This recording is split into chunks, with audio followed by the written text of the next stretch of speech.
and welcome to an alternative perspective. We're excited to have you all join us. My name is Leon, and I host an alternative perspective. And joining us today is Tony, who's going to be supporting us with tech. We have Chris, who's our MC, and we have our three speakers, Lauren, Olivia, and Sam. So, Chris, we'll start with Chris to give a brief introduction, and then we're going to head to our speakers to give a brief introduction. Chris? Hello, good evening, and welcome everyone to this latest An Alternative Perspective. I hope you've all had a wonderful weekend and been enjoying some of the summer weather we've been having briefly. Yes, I'm so glad that so many of this opted to attend AAP this evening, and I hope you will have it. We all hope that you have a wonderful and productive and social online networking experience this evening. What's going to unfold is we will have several speakers and several Q&A opportunities over the next few hours, and this will enable us and enable you hopefully to have a productive and enjoyable evening. We're delighted that you've been able to make it to this online event, and we look forward to hopefully hosting more in-person events in the future in combination with digital products. Thank you, Chris.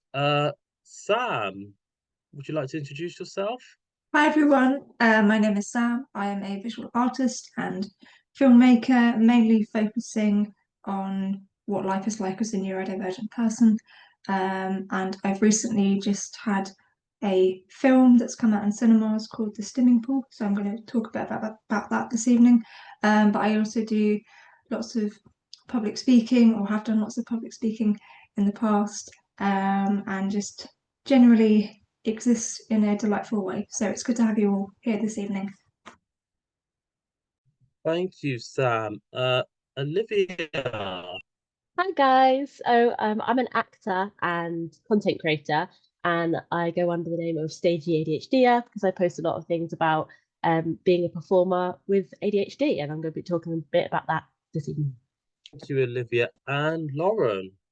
Hi everyone, my name is Lauren. I'm 22 years old and I have Tourette syndrome. I'm an ambassador for Tourette's Action on the National Neurodiversity Youth Council, and I work as a student support assistant at an SEN college. As well as being a passionate neurodiversity advocate, I'm also an artist and sell my creations to raise money for charity. And I'm really looking forward to sharing my experiences and perspectives with you this evening. Thank you, Lauren. So we're going to begin our speeches. And first up is Lauren. Hello, everyone. I did introduce myself earlier, but I will kind of repeat what I said just for the people who weren't here. Hello, my name is Lauren. I'm 22 years old and I have Tourette syndrome. Hey. I am an ambassador for Tourette's Action on the National Neurodiversity Youth Council, and I work as a student support assistant at an SEN college. As well as being a passionate neurodiversity advocate, I'm also an artist and sell my creations to raise money for charity. I'm looking forward to sharing my experiences and perspectives with you this evening. So, what is Tourette's?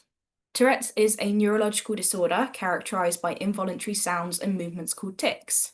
So, in short, it is a difference in my brain that causes me to say and do things that I can't control. When I've told people that I have Tourette's, I've had all sorts of reactions. Some have been bad, some have been good, and others have been very strange. But my favorite thing that people have done is ask me how they can best support me. Every neurodivergent person is unique, and the accommodations we need will reflect this. This talk will hopefully help you learn more about supporting neurodivergent people around you. So number one is ask, don't assume. So we know our conditions better than anyone, and we know what accommodations we need to thrive in an environment. I just want to say this talk may seem like it's directed at people who aren't neurodivergent. I know a lot of people in here are themselves, but these are things to make sure that that you can request these, you can ask for these from other people. So it's just kind of ideas to help you advocate for yourselves as well. So other people assuming they know best about what we can and can't do or what we need takes away our power to make these choices for ourselves and can lead to feelings of frustration. Follow our lead and allow us to act authentically and work with us to establish the best way of supporting us. Number 2 is to remember that we are all unique. So every individual's needs are different, and the reasonable adjustments that we need or that we may require reflects this. For example, just because you know one person with Tourette's, it doesn't mean you know every person with Tourette's. One thing I often hear is, well, you don't have Tourette's because my cousin has Tourette's and you don't act like him. And I'm like, but I'm not your cousin. I'm Lauren, you know? Yeah. Our traits and symptoms will differ, as will the support we need. So empower us, don't undermine us. Number 3 is accept us for who we are. Don't try to change us. Our neurodivergence may mean that we think atypically, and our experiences of life may be different to a neurotypical person, but that does not make our thoughts and feelings any less valid or valuable. We are different, not less. Number 4, don't tell me that I'm using my condition as an excuse or that I'm making it my whole personality, which is something I hear all the time. My Tourette's affects almost every area of my life and is a big part of who I am. So yes, I talk about it a lot, and yes, it means that sometimes I require atypical accommodations and adjustments, but it is my constant companion. You can't separate me from my Tourette's. We come together, and it's your choice whether to opt in or opt out of accepting that. I am Tourettic, and if I can come to terms with that, you can too. So I've got a quote here from Eric, I don't know how to pronounce his surname. Garcia, Eric Garcia. Anyway, they said it's not something you can remove from us. To remove it would be to fundamentally change who we are, and I thought that was just such a great way of explaining neurodivergence. So number 5 is to be aware of the language you use and the way it will affect us. My needs are specific, not special. The language you use is important and can change the way we feel about our neurodivergence or disability. Everyone's language preferences will be different, but for me personally, special needs makes me feel more alienated from everyone else and like my needs are a burden on other people. I have just as much right to an education as everyone else and just as much right to access employment. My opportunities to excel should be equal, even if this means I need particular accommodations to get up to speed with everyone else. People also need to stop using slurs against disabled people, even when they're not meant in a malicious way.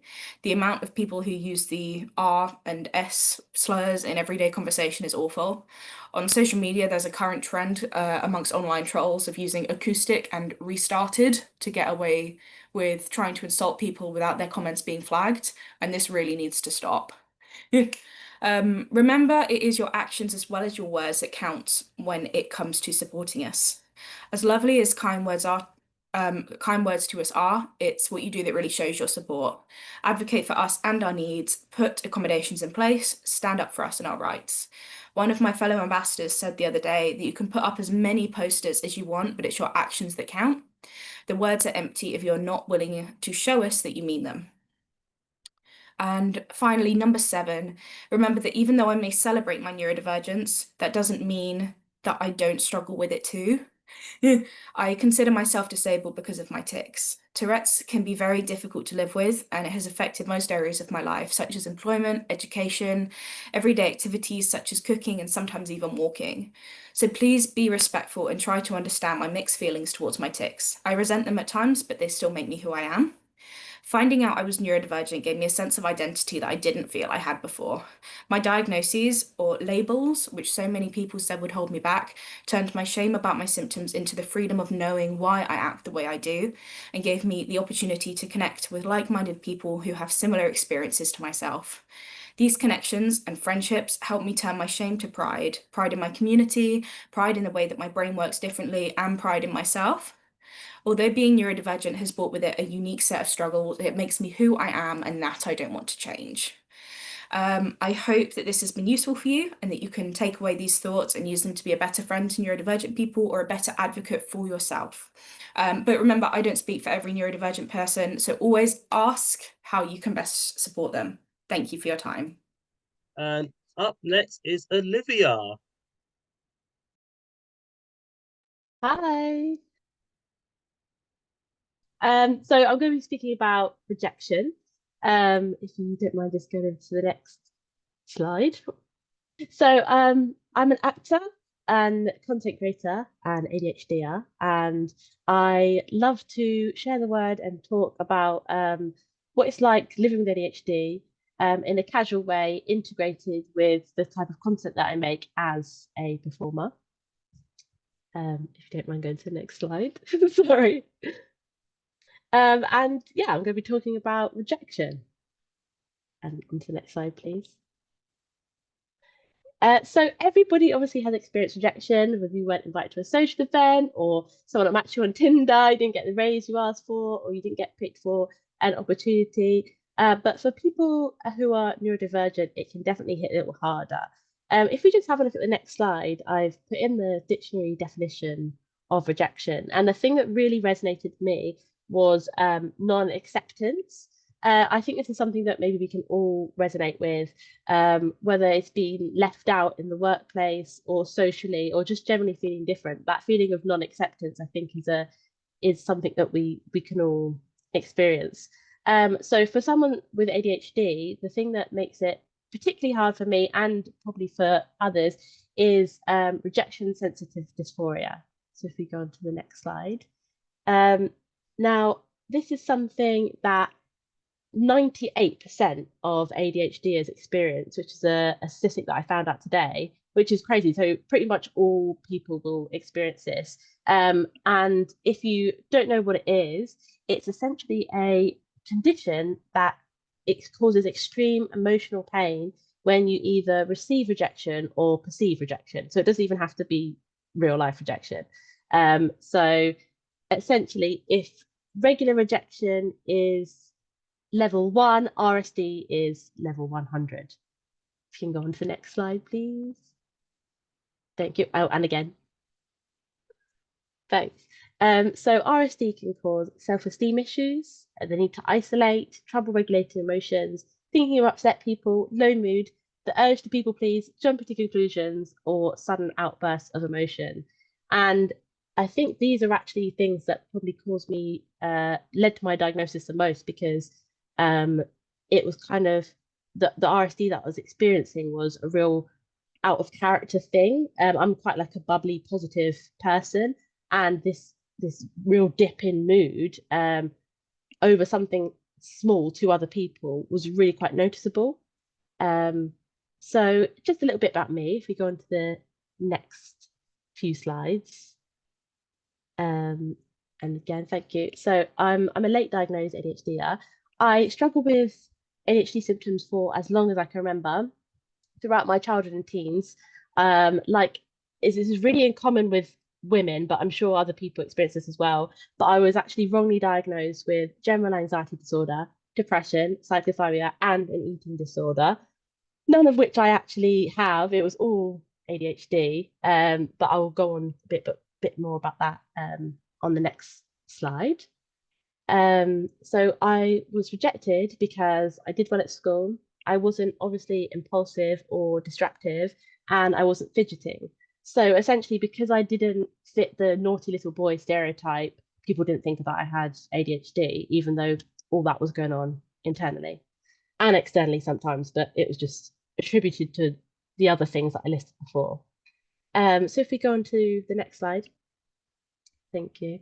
So I was diagnosed with combined ADHD in 2023, which was a relief, but also, like a lot of people who are diagnosed later in life, it came with a lot of grief, and it was a big moment. And when I looked back, it was hard. I felt sorry for my younger self going through life, kind of having these struggles without knowing why. But the reason, other than what I've already stated before, was because I'm very good at masking. And that's partly because I'm an actor. So moving on to acting, these are kind of just like, you can just flick through these next ones. So this is just little brag moment. I've been on billboards, I've done TV shows with the BBC, filmed adverts. If you go to the next one, performed in front of thousands of people, gone on tours and met some amazing people whilst doing it. And I'm so lucky. And ADHD is, oh, can you hear me? something weird went. Anyway, acting is a great job for ADHDers because it's creative. I get adrenaline from performing. I don't get bored. I've done office jobs before and I've not lasted more than 6 months because I just go insane. I get a healthy dopamine hit rather than drugs or anything. That applause and that instant gratification gives me that sense of pride and that dopamine hit. And I get to meet a lot of like-minded people because there are actually so many creative people within the arts. But unfortunately, I do get a lot of rejection. So if we go on a few things, I did have some effects, but it's so hard to do because I'm not controlling it. But there was like a nose. There we go. I feel like I was back at school. I haven't had to make a presentation in a while, but I've received no after no after no after no. I graduated drama school back in 2018, but I didn't get my professional debut until 2 years after that. And I went from the sofa to a leading lady overnight, and I thought that maybe that was my big break and I wouldn't face rejection again. But if we just go on to the next one, unfortunately, that wasn't the case. More rejection. One more time, if you don't mind. So as a performer, I'm never in constant work. So once a contract ends, whether it's 6 months, 3 weeks, or a year, you're then unemployed after that. And I go to thousands of auditions, most of which I get rejected. I'm given negative feedback, which I always perceive as rejection. I have to work other jobs I don't enjoy in between, and I have to relive that rejection anytime someone asks me, "Oh, what are you in now? Why aren't you in EastEnders? Oh, but you're good. Why aren't you doing something?" So it's a tricky one, and lots of people ask, why do I do it? Can we move on to the next one, please? And one more time. Thank you. So why do I keep subjecting myself to rejection? And it's simply because all of the things I've listed before about why acting is such a great job for me. But it's also forced me to come up with coping mechanisms so that I can handle that rejection. So I'm going to talk a little bit about what I do. And something that I came up with is REF. And that stands for the first one being reframing rejection. So I've been to therapy a lot of times over the year, and reframing is something they talk about quite a lot. And I always feel like I'm almost patronizing myself or saying something really simple, but actually it can be really effective. So saying, "Oh, this no is just one step closer to the next yes," or not getting that opportunity actually frees me up to do this project, etc., etc. And it actually can be really, really helpful. The second, and this doesn't just apply to my job, but also to everyone, is evidence. And now that's something that can be really hard for, especially for neurodivergence. I know as an ADHDer, but also with autism and a lot of other neurodivergent conditions, when we're in a state of high emotions, being logical can be quite hard, which is quite a contrast to day-to-day life. So really looking for the facts in that emotional state has really helped me. And to do that, I journal. So, for example, if I get a no, I will automatically think, "Oh, I did rubbish. I'm bad at acting. I'm bad at singing. They hate me." But now I have to look down and say, "Okay, well, I got a no before, and then later they gave me a job, so they must have liked me." So looking for that evidence there. And finally is faith. So I am sitting on a chair right now, and I have faith that it's not going to collapse beneath me. Oh, sorry, I just got a question. Oh, cool. Thank you. Thanks for that comment. Sorry. What was I saying? Yeah, I have faith that the chair's not going to collapse beneath me. And I think that having that faith in, it doesn't matter what, yourself, the future, your talent, your likability as a person or a partner or a friend or whatever you believe in, it's really important on focusing on that positives and reframing it and looking for that evidence so that you can turn that rejection into a positive moving forward. Cool. I think I've said everything I want to say. Thank you so much for watching. And here are my socials if you're interested in following. And Also, I'm starting a podcast very soon, so all my info is on there as well. Thanks. Our next speaker, up next is Sam. Hello, everyone. Hope you're well.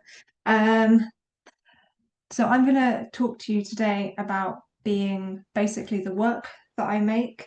And okay, so hello, everybody. My name is Sam. I'm a visual artist and filmmaker, and at times I am a public speaker. I'm autistic and have several learning difficulties, including dyspraxia, which I was diagnosed with very young. I've also got nystagmus, which is an eye condition, which means my eyes wobble, and I've got various other bits and bobs. So this evening I'm going to be talking to you about my art practice, my career, and just generally being a neurodivergent person. Some other very non-related work things about me: I like Doctor Who, I like Sherlock Holmes and murder mysteries in general, watching films, seeing art and films, and also swimming. So next slide, please. So my artistic practice has pretty much changed over the last couple of years.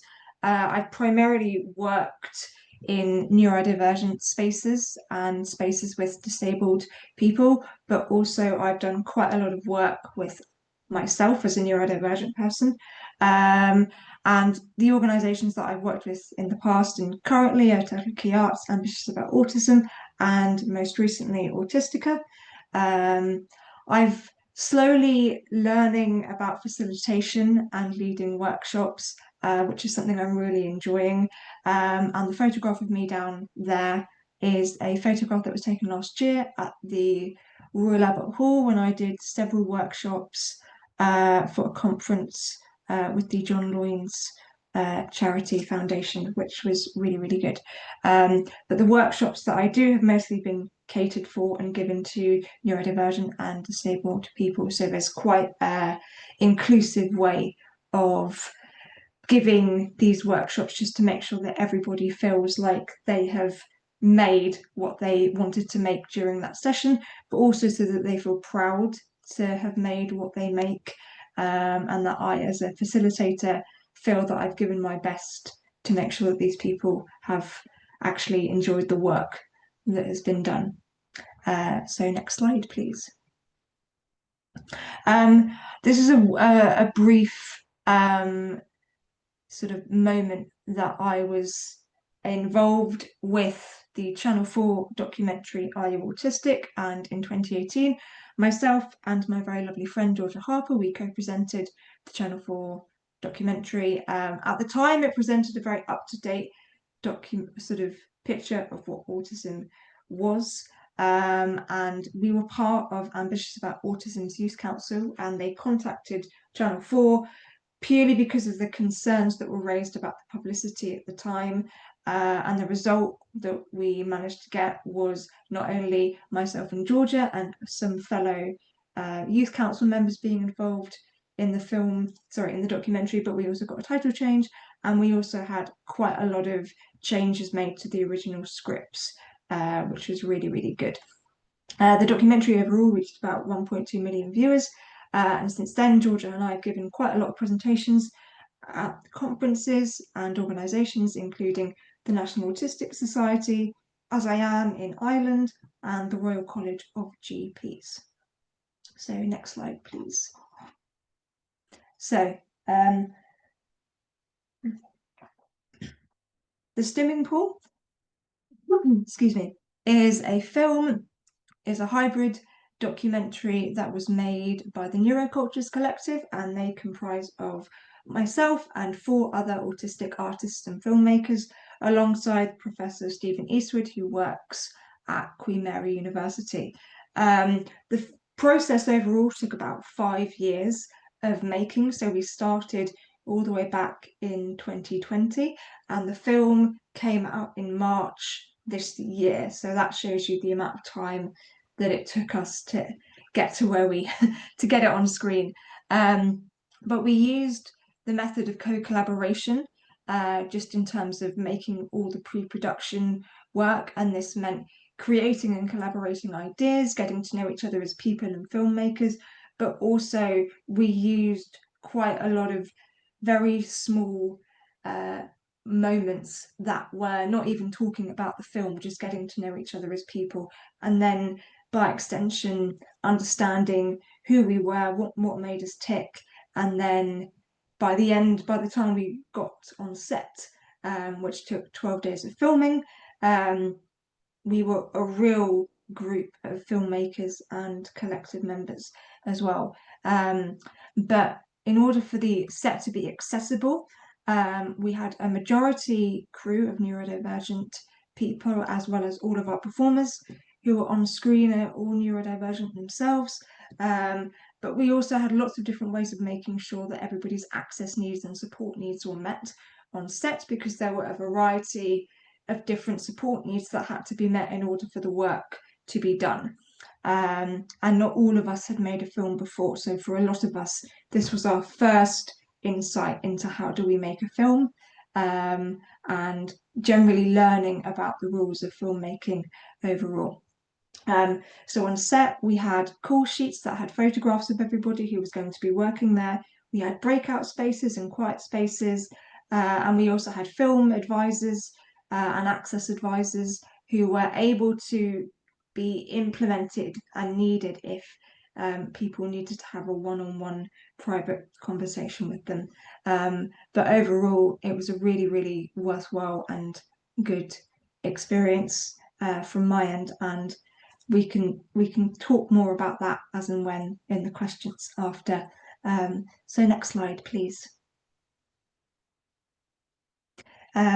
Stim Cinema is a sort of sibling project that runs alongside the Stimming Pool, and the project was in the same vein as the Stimming Pool. I should say that both the Stimming Pool and Stim Cinema come out of a wider project called Autism Through Cinema, which I will touch on in a moment. But the subject of Stim Cinema was the concept of stimming and looking at stimming through film. And so we had a lot of rotoscopes that we used when thinking about the history of filmmaking. So really going back to the early days of using zoetropes, and then going into present day and having a 3-screen installation, which is what you can see on the bottom right-hand side there. And then in the final room, we had a sort of more individual one-on-one who we were as artists and creatives. The exhibition went to Nottingham Castle and then to Grundy Art Gallery in Blackpool, and both exhibitions were really, essentially people just loved seeing the exhibitions, and there was a lot more neurodivergent people going to those exhibitions, which was really, really lovely to see. And fingers crossed, this year Stim Cinema will be travelling all the way to Canada, which would be really, really lovely to see that in Canada there. So next slide, please. Thank you. Okay. I realise there's lots of stimming in these, in quite a lot of work I do. Is there a reason why Blackpool and Nottingham were chosen? Because that is where the exhibition and funding were, essentially. We were hoping to go to Swansea, and for various reasons that did not happen. But there were several reasons why those two spaces, essentially. So I'm just going to quickly come on to Stims Collective, and then we can wrap up and ask any questions. So Stims Collective is a collective of myself, Lillian Crawford and Georgia Bradburn, both of whom work within the neurodivergent film world. Lillian is a film writer and critic, and Georgia is a filmmaker and writer as well. And as a collective, our aim is to essentially create relaxed screenings and make sure that relaxed screenings are accessible to pretty much every single neurodivergent person who comes into the cinema, but also all disabled people. So what we're really trying to do now is work with cinemas who we have a connection with in order to make their spaces more accessible for people. And that's also including not just neurodivergent people, but disabled people as a whole. And this year we had a really lovely series that was shown at the BFI, where we had a series of films that we showed from February through to April. So we had technically five relaxed screenings that we had curated ourselves. And then afterwards we have a post-panel discussion about the films. And actually what that has shown is that there is a real need and want from neurodivergent audiences to have neurodivergent people specifically showcasing films by neurodivergent filmmakers and artists, but also having the people who are curating the events be neurodivergent people themselves. And that's kind of our mantra for the next sort of few years, is to get more cinemas, and by extension then tapping into further spaces, sort of more performing arts and more visual art spaces as well. Next slide, please. That is it. That is a very short, sharp, quick speed round of who I am as a human and my work. And thank you for listening, and I'll see you all shortly.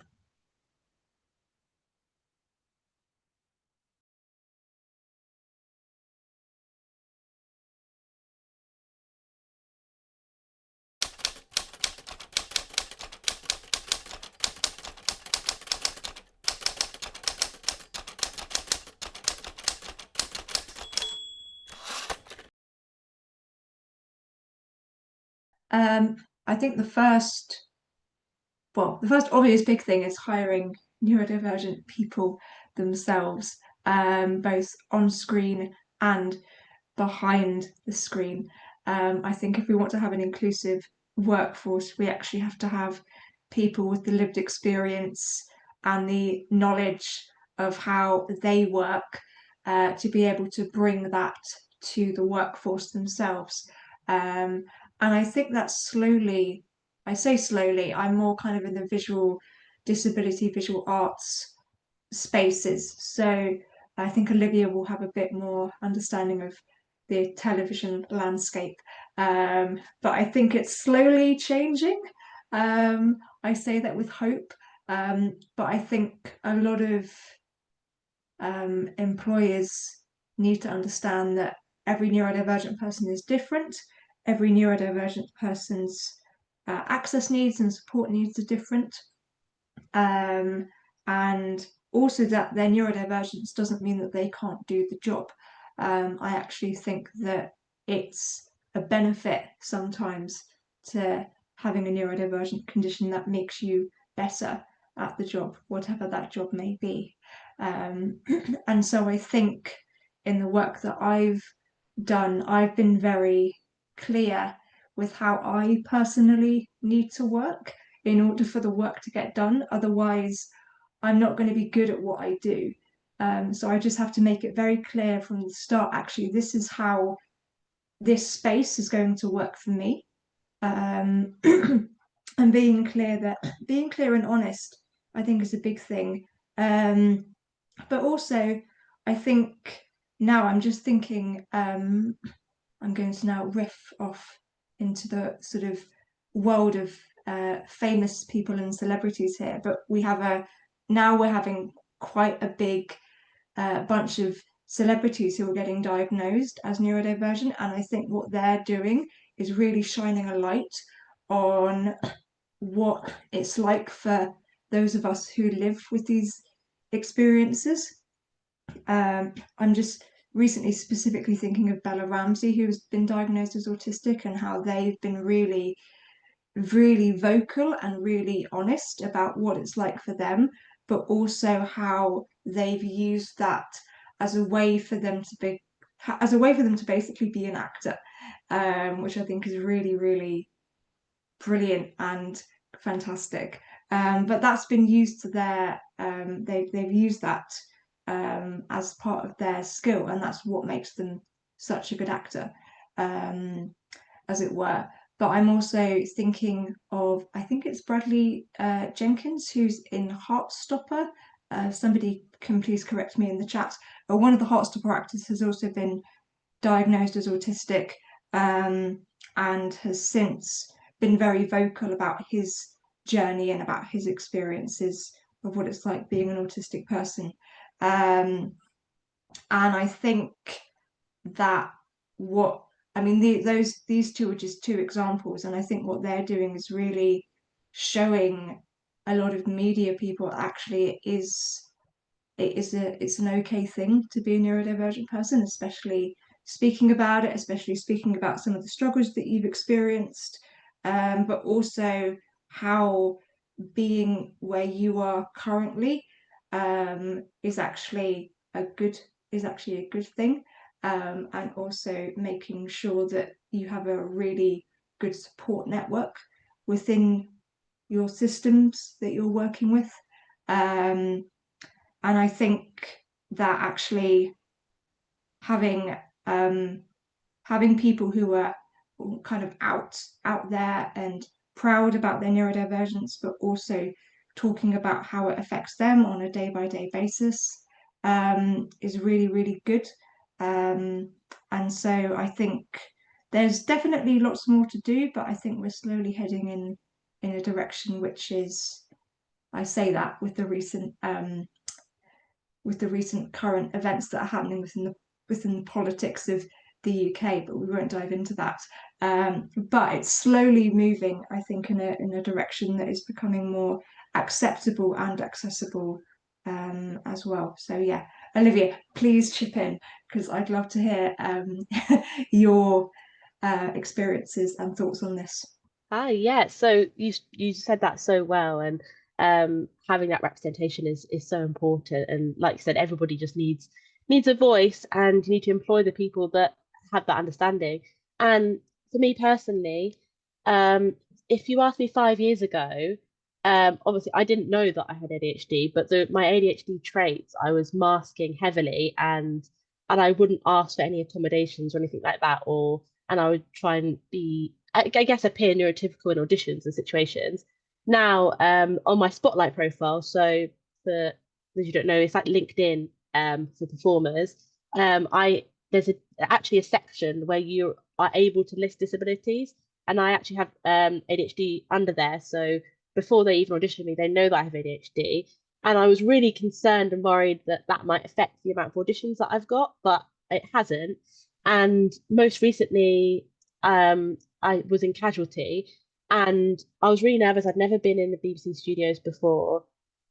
And they can be, everyone has different access riders, but for me, on mine, it says, for example, if I have quite bad sensory issues sometimes. So I say, like, if the temperature is above 28 or below 5, if I could have maybe more frequent breaks to warm up or cool down, I'll be able to focus more. Or I might need you to give me notes written down if we have a break so that I can go over them. So, and just kind of explaining little bits as to why maybe I'm not, I don't know, it seem like I'm daydreaming, or that I'm not listening, or when I actually am, it's just a lot going on. I mean, the episode that I did, I was in a burning building, so it's like very overstimulating. But before I even went on the set, the producer said, so how can we best support you?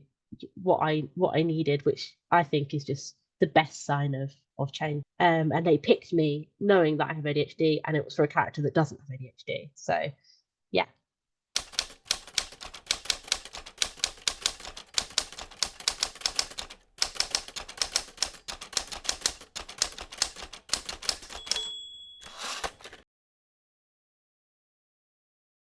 Yeah, so some ways that I do the reframing and the evidence is therapy. I think it's becoming less stigmatized now, which is great. Like, a lot of my friends, neurotypical and neurodivergent alike, go to therapy, and that's kind of cool. But it can just help to talk those things through, reframe that rejection. And if you can't afford therapy, just having a friend or a family member just talk those things through and just say, is this and it's not, don't be afraid to say, is this rejection? Like, are they rejecting me? Am I, even if you say it in a fun way, I've noticed that with my friends, like, I literally will be in the group chat like, am I being dramatic, or do they hate me, or is it okay? Another thing is tracking progress. So I used to think, oh, I'm getting so many no's.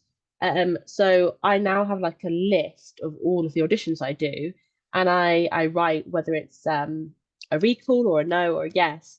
And I might get 10 no's in a row and then a yes, but then I do 8 no's in a row and a yes. And I think, oh, okay, so I'm actually getting less no's, and looking back at that progress and seeing the statistics, that's actually, especially, well, I'm diagnosed ADHD, but a soft self-diagnosed autistic. But for me, seeing that um the actual evidence and the document, and saying, okay, this is how many no's I've got, that really helps me to be like, okay, there's hope for that rejection.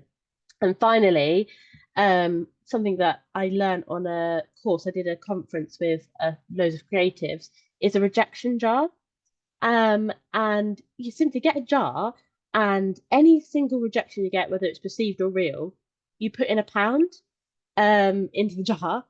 So then at the end of the year, either you didn't receive much rejection, and that's great, or you have a load of money to go and spend on something like that will make you have fun and like dopamine. So it's like a win-win. So I recommend the rejection jar. Great, thank you, Olivia. Sam, would you like to contribute? No, I think you've said fantastic stuff. I will definitely be using the rejection jar, though. That's a brilliant initiative.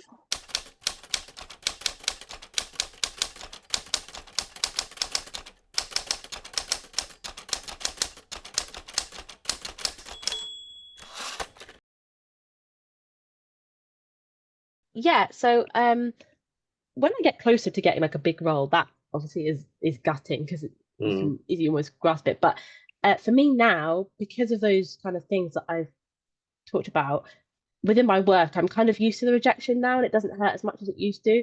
So I actually find the rejection I find the hardest is within my relationships, and the people I love the most. And normally 9 times out of 10, it's actually perceived rejection. So literally, a family member or friend could be tired or just having an off day, and I'll think that I've done something wrong. And it's that kind of you're speaking to me a little bit different, so I think that you hate me. So it's kind of getting over that, and that perceived rejection that I think is the hardest from the people that I love, because your support system is kind of what you fall back on, for me anyway.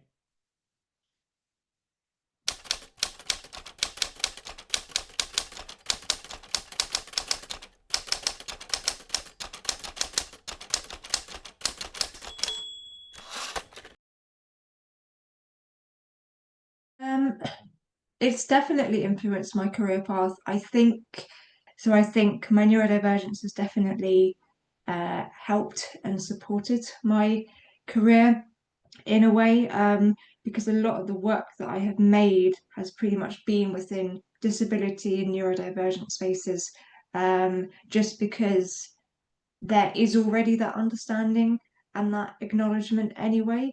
And so I feel like, for me, if I'm applying for an artist's residency that's a disability artist residency, even if I don't get it, there's still an element of, oh, okay, well, at least you applied for it. But then there's also thinking about the work that I want to make as well, and the work that I'm now shifting towards making is working with organizations that are very centered on neurodiversity and disability. And I'm kind of coming in as a facilitator, as a filmmaker, as a lead artist, whatever that may be, and using my knowledge and expertise of the landscape in terms of access within the visual arts, but also access within sort of the film world.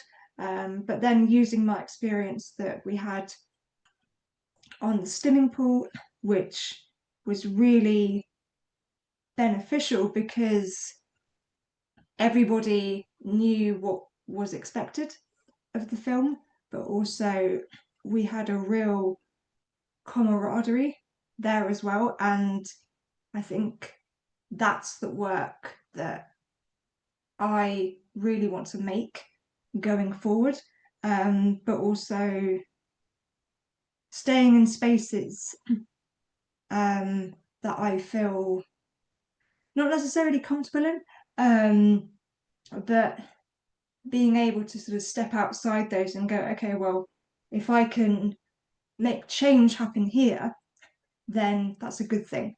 And then I can kind of move on to separate settings where change can be implemented, and that I can do that just as a person, basically. Yeah, I think that's I think that's answered the question. Olivia, it would be great to have your thoughts on this. Yeah, that was really well said. Something that I think really helps me is with autism and ADHD, a lot of people do like scripting and will kind of plan what they say ahead of conversations to just help things run smoothly. So when I'm at work, I get given a script for a play or a musical. I don't have to think. Once I've learnt my lines, I'm literally just saying the same thing in the exact same way every day, and there's no worries and nothing changes. Maybe someone will get a line wrong, but it's not like a big deal. Whereas in day-to-day life, like when I have worked in different sorts of spaces, every single day is different, and every single day I'm having to think about how to react to different things, what to say. I'm overthinking the things that I've said, because I don't have a script. So I think that as well as being self-employed and kind of having that flexibility, and then all the other things that I mentioned previously, has made the career of acting just so perfect for my brain.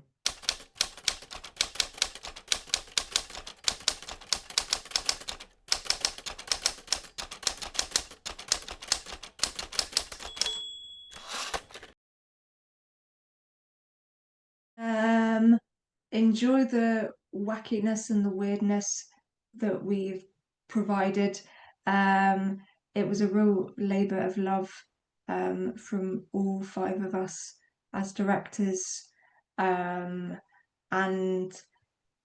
I am going to say going with no expectations, because it's probably not what you're going to expect when you see it.